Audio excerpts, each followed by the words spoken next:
The evening sky over Leicestershire burned with a fading crimson glow when Bella Wright, a 21-year-old factory girl with gentle eyes and dreams bigger than her small village, pedaled down the narrow country road for the last time.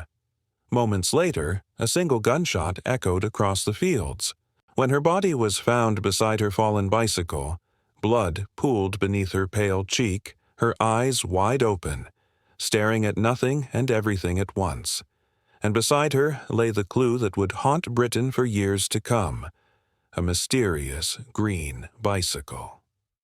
Before I tell you what happened next, tell me in the comments where you'd be watching from. I love knowing who is listening. It was July 5th, 1919. The Great War had ended only months before, but its shadow still clung to the hearts of the English countryside. Life was supposed to be beginning again, not ending. Bella Wright was known by everyone in the nearby village of Stoughton. Polite, hard-working, she often rode her bicycle to visit her uncle, just a few miles away. That evening, she stopped briefly at a cottage, smiling shyly at the man who stepped off his bicycle to greet her. He was a stranger, tall, neatly dressed, and, like her, on a green bicycle. They were seen talking by the roadside, laughing even. No one thought much of it, until later that night, when Bella's lifeless body was found on that same lane, her face spattered with mud and blood, her bicycle crumpled like a fallen sparrow beside her. The local constable first believed it was an accident. Perhaps her tire burst, throwing her from the seat. But the doctor who examined her found a small, round wound just below her eye. A bullet.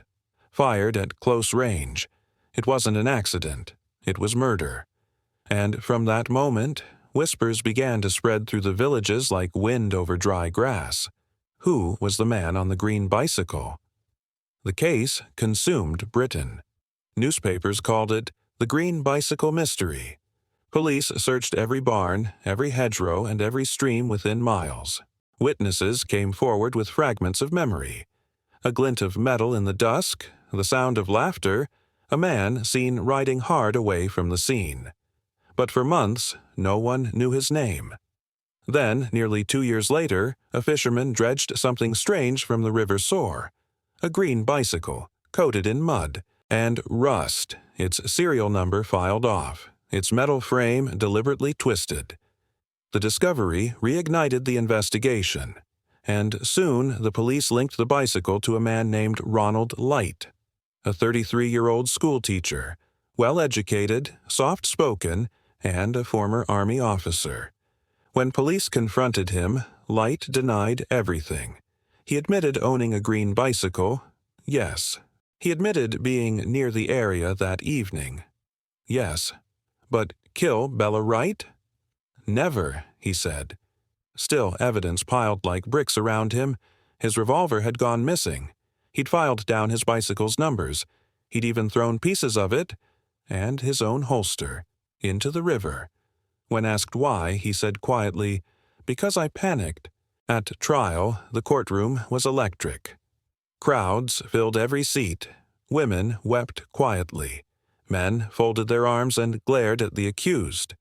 Bella's mother sat in silence, her face pale, her hands trembling.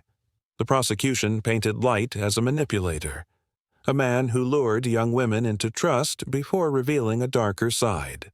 The defense, however, presented him as a war-scarred soul, traumatized, misunderstood, and too gentle to harm anyone.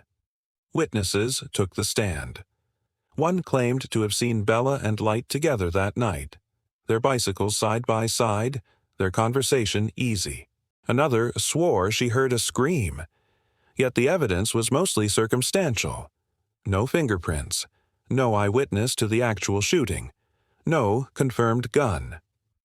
Then came the moment that silenced the entire room. The judge asked, "Mr. Light, did you fire the shot that killed Miss Wright?" And Light, steady as stone, replied, "No, sir, I did not." There was no tremor, no hesitation. His eyes never shifted from the jury.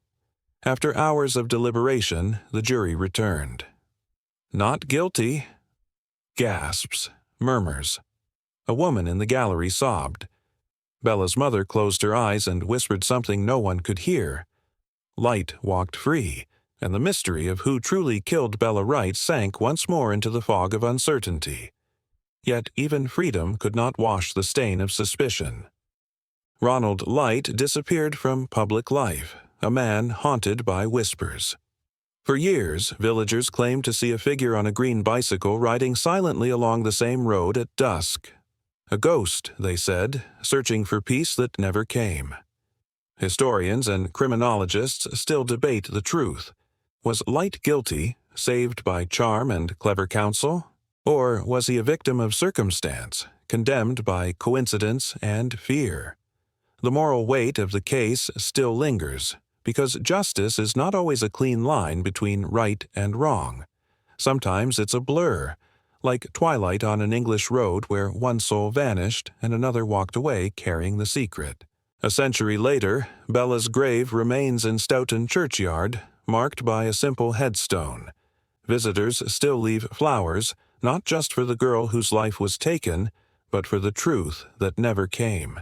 Because innocence, once lost, doesn't return easily. And somewhere, in the quiet countryside where the wind moves through the tall grass, it feels as if Bella still rides, her bicycle wheels turning softly through memory, carrying her forever toward the sunset she never reached. Because justice doesn't fade. It waits, like the echo of a name whispered across time.